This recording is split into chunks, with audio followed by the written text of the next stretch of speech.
Early discards and rehoovers, the first emotional exile, and the seduction of return.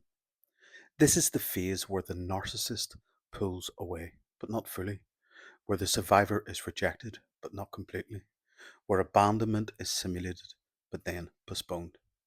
The early discard is not a clean break. It is a symbolic exile followed by hoovering, a seductive attempt to pull the survivor back in on new terms.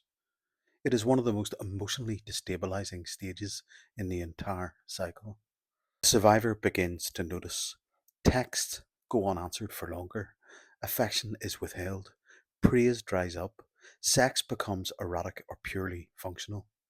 If they try to raise the issue, the narcissist responds with irritation, vagueness, or inversion. You're imagining things. You've changed, not me.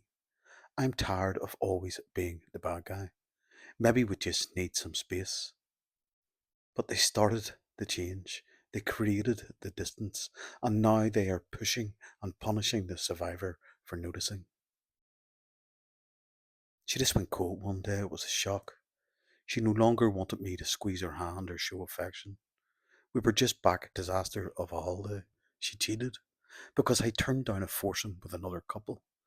You spoiled an experience, she raged. It was narcissistic injury. She created arguments after I turned her down to be my business partner.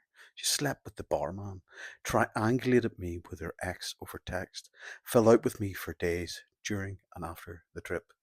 We had made up, love bombed again, spellcast again. We were going to see her parents a month later. And then the day she went cold, she said, "If you think I'm cold, you wait till you meet my mother and sister." Hoovering. The test of obedience. The Hoover is not reconciliation, it is compliance testing. After a period of coldness or silence, the narcissist reappears with sexual intimacy, with nostalgia, with declarations of love, with performative regret. But their eyes do not sparkle, their voice does not soften. Something inhuman lingers behind the affection. Cold empathy, calculation. They are not returning their love, they are returning to see if you will. And if you do, they now know you will tolerate exile just to be let back in. The internal collapse begins. The survivor begins to internalize. Maybe I was too much. Maybe I am just hard to love. Maybe they're right. Maybe I ruin things. They do not realize they are being programmed. This is learned self abandonment. The narcissist withholds to shape, withdraws to recalibrate the survivor's sense of worth. Each re engagement rewrites the rules: less warmth, more control, less freedom, more fear. The survivor begins to preempt punishment by self monitoring, avoiding certain topics, performing emotionally, fawning, laughing at contempt masked as humour. They become emotionally anorexic, starving themselves of truth to keep the illusion alive. The mirror is now tainted. The reflection has turned. The gaze of the narcissist no longer shines, it scans. The eyes no longer see, they measure. The narcissist is now projecting contempt, disappointment, and boredom, but still expects to be worshipped. The mirror has become punitive.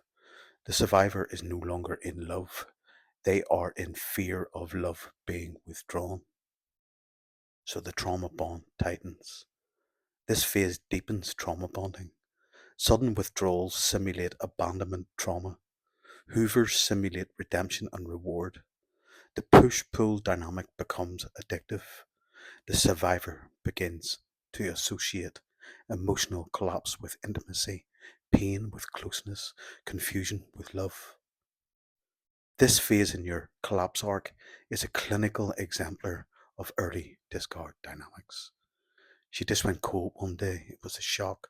She no longer wanted me to squeeze her hand or show affection. Here, the first emotional exile appears without warning. It is the abrupt collapse of idealization, catalyzed by unprocessed narcissistic injury and concealed through cold empathy. We were just back from a disaster of a holiday. She cheated because I turned her down a foursome with another couple. You spoiled an experience, she raged. The refusal to participate in a libidinal extension of the shared fantasy triggered a direct narcissistic injury. Her reaction, cheating, arguing, withdrawing, was performative punishment, revealing the shift from fantasy to contempt. She created arguments after I turned her down to be my business partner. Attempts to merge professionally were not about the partnership but about control and libidinal consolidation. The rejection threatened her narrative dominance. And then, one day, she went cold. She said, "If you think I'm cold, you wait till you meet my mother and sister." This chilling remark is the projection of internalized persecutory objects. She is announcing the entry of her maternal introject and warning the survivor of cold legacy she is now enacting. This account fits perfectly in the M Pit Phase 4 symbolic exile, coercive testing, and early Hoover dynamics. Peace out.